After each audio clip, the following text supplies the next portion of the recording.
nyaataa guutaa iyya miidhamtootaa hir'isuu danda'ee jira. የተጎጂዎችን ጩኸት መቀነስ የተቻለው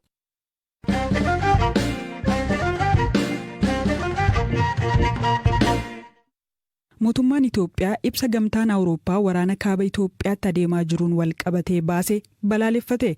Embaasiin Itoophiyaa teessoo gamtichaa Beeljamitti argamu ibsa dubbii himaan muummee External Action Service fulbaana 14 baaseen gadduu ibse. Ibsichi waraana marsaa sadeessoo banuu dabalate haleellaa sarbamaa fi yakka TPLF raawwatu beekaa irra darbee jedha mootummaan Itoophiyaa. Itti dabaluunis mootummaan Itoophiyaa labsii dhukaasa dhaabuu qeenxee labsee yaaliiwwan nagaa buusuu hedduu godhus gamtichi ibsa isaa keessatti haala dogoggorsaa ta'een waamicha nagaa TPLF leellisee jechuun komateera. Embaasichi deebii damee gamticha kanaaf ergeen adda baasanii qeequu kana nan balaaleffadhaa jedhe. Mootummaan Itoophiyaa rakkoo kana karaa nagaa furuuf ejjennoo qabate akka hin jijjiirres ibseera.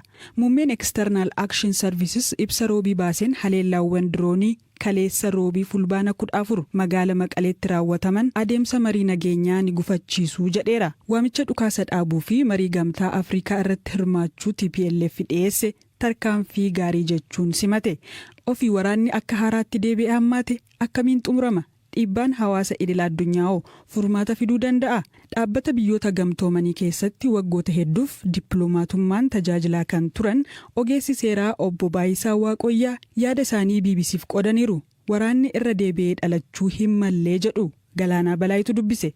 Lolli kun akka kootti ta'uun irra hin turre, ka'uun irra hin jiru. Maaliif lola isa jalqabaa sana keessattiyyuu akkuma jedhe egaa shortage of information jira. Nama du'e ammayyuu gar lamaanuuti hin beeknu. Utuma kun jiru ammoo marsaa lammaffaa kana ammoo jalqabnee jennu lola kana akkuma sana ammas namni dhuma. Namni waa'ee namaa haasa'u namni du'uun ijoolleen kun du'uun waama noormaali mataa dhufe kun dhukkuba sirrii miti. Hayyee obbo Baayisaa hirmaannaa fi hamileen loltootaa gama lachaniinuu jiru akka amma duraa ta'a jettanii yaaddu. Ijoolleen iddoo lamaan kanaatti rikruutii ta'anii dhaqanii lolanii I don't think 100% garaa keessaa itti amananii waan dhaqan natti hin fakkaatu. Especially raawundii kana garuu immoo yoo karaa makalaakaa fudhatte giddiitti jiruu isaati profeshinii isaati lolutu irra jira karaa TPLFs immoo minaan nurraa dhowwee beelaan nu fixaa jira jenoosaan irratti fixaa jira jedha isaanis hin kaka'u yeroo sana garuu I don't think 100% enthusiasmiin jira natti hin fakkaatu karaa lamachanuu ta'uun iyyuu irra hin jiru. Hayyee qoodni dhaabbileen idil addunyaa waraana marsaa kanaa keessatti ba'an akka kana duraa ta'a nagaan akka bu'uu gumaachi godhan hagam ta'a. Dhaabbileen idil addunyaa seenaa keessatti kan inni itti milkaa'ee dhaqee waldhabina sabaaf saba gidduu jiru mootummaa gidduu jiru mootummaaf saba gidduu jiru iddoon itti milkaa'ee biyya lafaa keessa qubaanuun lakkoofta hin jiru jechuu dandeessa. Lolli keenya lola maatii tokko keessaati. Lola maatii tokko keessatti ka'ee maatii hundi sun maatii guddaan kun wal ga'ee soolvii gochuu tura jira. Ollaatti baafnaan soluushinuu hin fidu. Kan itti kakaasu jira dubbii bal'ataa. Hankeenya kun waan nurra darbee idil addunyaa mayyuu warra kaan wanta keessa gashu hin jiru. Warri wal lolan kun warri konfliktiin paartii kunuutuu lama ta'anii haasa'anii maybe better solutionii gaariitu dhufa ture. Including United Nations saba Itoophiyaa wajjin haasa'u caalaa solutionii fiduu hin danda'an akka ilaalcha kooti. Dhiibbaan warra bakkee kunis immoo akka nama ilaalutti akka marsaa jalqabaa sana miti for many reasons. Obbo Baayisaa tarkaanfiiwwan akkamiitu qaamoleen wal dhaban gara marii nagaatti akka dhufan gargaara? Dhugaadhumatti poolitikaa biyya lafaa jiru keessaati ammatu any conflict Ukraine fi Raashaa Koongoo keessa jiru iddoo tokkotti na gaafattee deebii tokko si deebisuu hin danda'a. Waa'een Itoophiyaa kun garuu gaaffii kana ta'a kan jiru deebisuudhaaf namatti cima. It's a very complicated setup poolitikaan biyya keenya wanta itti callumattee dhaabdu miti. Maaliifi ammarraatti Tigraay keessatti gaaffii konkiriitii ture. Humanitarian access barbaanna public service dhufee nu restore haa ta'u. Simple. So the answer is humanitarian karaa banii minaan geessi. Fiwiliin madandeessu kennii fi kana achimmoo gaaffii inni kaan dimokiraatik issuudha akkuma kililii warra kaaniiti. Maaliif akka lolan namaan galuun nan jedhe kana should be solved only peacefully.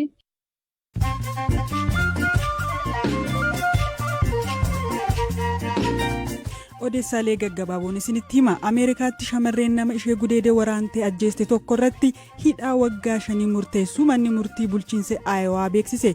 Shamarreen Piiper Leewis jedhamtu nama ganna 17 yoo taatu maatii nama ajjeefameef adabbii maallaqa doolaara 150 akka kaffaltus murtaa'eera. Afrikaa kibbaatti abbaan doqdoqqee dogoggoraan boba'aa liitiroo 52f doolaara 6,800 na kaffalchiisan jedhe. Gatiin boba'aa qaala'ullee qarshiin kun garuu nanaasiseeraa jedhe. Boodarras doolaara 68 qofa kaffaluun qarshii isaa deeffateera. Tapha teenisiin yeroo 20 shaampiyoonaa addunyaa kan ta'e Roojar Federer dhuma baatii kanarratti sooroma akka bahu dubbate. Namni ganna 41 lammiin Swiss waggoota 24 keessatti dorgommiiwwan 1,500 irratti hirmaadheera. Kana booda morkii irratti hirmaachuu akka hin qabne qaamni koo natti himeera jedhe. Dubartiin Niwuzilaanditti ijoollee ishee 2 ajjeesuun himatamtee fi reeffi ijoollee waggaa 7-10 shaanxaa keessatti argame Kooriyaatti poolisiin to'annoo jala oolte. Reeffi ijoollee nama shaanxaa gatame biteen argaman waggaa muraasaaf keessa turuutis amanama. Odeessaaleen gaggabaaboo kanuma.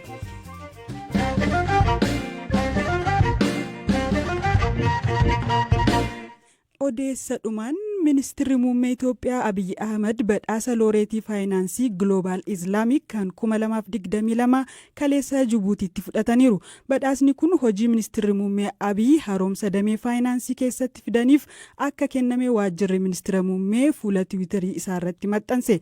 Baankiin Islaamaa Itoophiyaa keessatti akka banamuuf hojii hojjetaniif badhaasichi kennameef. Ministeerri muummee Abiyyi Ahmad jijjiirama fidan maali? Hawaasa musliimaa akkamiin fayyade? Badhaasni kun hoo maal himaa jechuun baankii Hijiraatti hoogganaa boordii fi yuunivarsiitii Finfinneetti barsiisaa kan ta'an Mukammil Badruu dubbisneerra.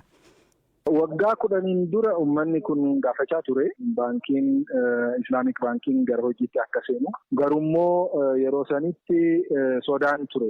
Yoo baankoliin kun gara hojiitti seenan baankolii koomershaalii kan ta'an irraa maamiloota baay'ee fudhatan diipoozitii baay'eetu gara kanatti dhufaa isa jedhu sodaan waan jiru tureef mootummaan yeroo sanii heeyyamuu hin barbaanne. Even uummanni qarshiillee walitti sassaabee waan barbaadamu hunda guutatee eeggachaa ture. Garuu immoo mootummaan heeyyamuu dide. Muummichi gara aangootti ennaa dhufan riskii kana fudhatanii wanti tokko hin uumamu. Baankoliin kun gara hojiitti seenuun isaa uummataaf illee fayyada, biyyaaf illee faayidaa guddaa qaba jedhanii wanti dhorkame san kaasanii kun amma baankoliin gara hojiitti seenaniiru. Akka muummichi jedhanitti baankoliin kun maamiloota isaanii sarviisii adda addaa kennaa jiru malee miidhaa dura sodaatame sanillee hin geessisne jechuudha. Baankoliin kun otoo hin banamiin dura hawaasni musliimaa waan rakkataa ture akka barbaadetti qarshii isaa fayyadamuu rakkataa ture moo maal ture rakkoon baankoliin kun banamuun dura kan ture? Beektaa uummanni musliimni kun seera mataa isaa qaba. Shari'aadhaan bulaa. Shari'aan immoo waan faayinaansii, waan biizinasii kana, waan daldala kana haalli itti deemuu seeraa mataa isaa qaba. Shari'aadhaan bulaa jechuudha. Mu'amalaat jedhama. Yeroo uummanni waa bitatu, waa gurguruu fi waan hojjetu haalli itti hojjetu haala dhalarraan bilisa ta'ee akka ta'u ajaja jechuudha. San waan ta'eef uummanni qarshii isaallee baankii deemee kaawwachuudhaaf, qusachuudhaaf illee liqii fudhatee immoo hojii isaa babal'isuuf liqii fudhatee waan isa jiruu keessatti barbaachisu jechuudhaaf rakkachaa ture. Yoo wanta kana godhee shari'aa keessa ba'a jechuudha. Amantaa isaa hin gadhiisa jechuudha. Yoo wanta kana dhiisee immoo gara